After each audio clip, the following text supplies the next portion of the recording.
Vào đầu thế kỷ 20, khi các khó khăn trong lĩnh vực hàng không vũ trụ dần được giải quyết, con người bắt đầu nóng lòng khám phá không gian bên ngoài trái đất. Tuy nhiên, do không ai biết rõ điều kiện trong môi trường vũ trụ như thế nào, các nhà khoa học buộc phải tìm một loài động vật để thử nghiệm. Sau khi cân nhắc kỹ lưỡng, các nhà khoa học Liên Xô đã quyết định chọn chó hoang làm đối tượng thí nghiệm, bởi họ tin rằng loài chó này có khả năng chịu đựng cái đói, cái lạnh tốt hơn chó nhà. Và thế là Laika, một chú chó cái khoảng 3 tuổi, được lựa chọn. Điều đáng nói là vào thời điểm đó, con người chỉ hiểu lý thuyết về việc bay vào vũ trụ, trong khi Liên Xô vẫn chưa phát triển được công nghệ đưa tàu vũ trụ quay về an toàn. Nói cách khác, với Laika, đây là một chuyến hành trình không có đường lui, một chuyến đi định sẵn là để chết. Sáng sớm ngày 3 tháng 11 năm 1957, các nhà khoa học tiến hành những bước chuẩn bị cuối cùng cho Laika trước khi phóng tàu. Kỹ sư đã đặt Laika vào khoang đặc biệt được thiết kế riêng, buộc dây an toàn và gắn các thiết bị theo dõi nhịp tim, hô hấp nhằm thu thập dữ liệu sinh lý khi vào không gian.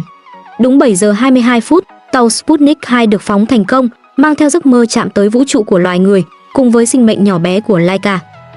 Theo những báo cáo sau đó, Laika được cho là đã hoàn thành sứ mệnh kéo dài gần 1 tuần rồi tử vong vì ngạt thở. Nhưng sự thật có phải như vậy? Phải đến 45 năm sau, tức là vào năm 2002, nguyên nhân thực sự mới được công bố.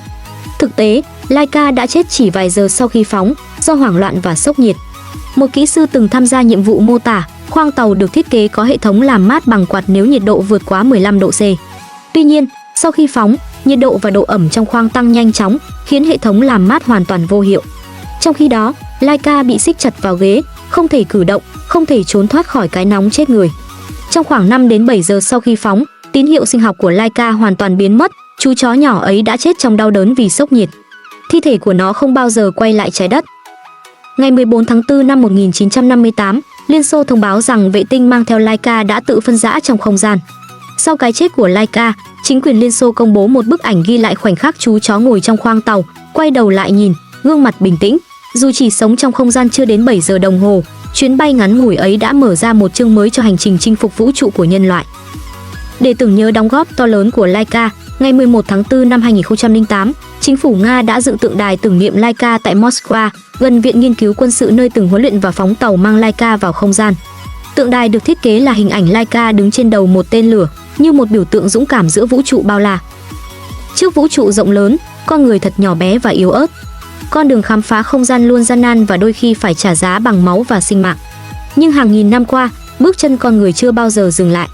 Hy vọng rằng, cùng với sự tiến bộ của khoa học, chúng ta sẽ không còn phải dùng mạng sống để làm vật thí nghiệm nữa. Bởi vì, trên thế giới này, mọi sinh mệnh, dù nhỏ bé đến đâu, cũng xứng đáng được tôn trọng. Đăng ký kênh để biết thêm nhiều kiến thức hữu ích nữa nhé!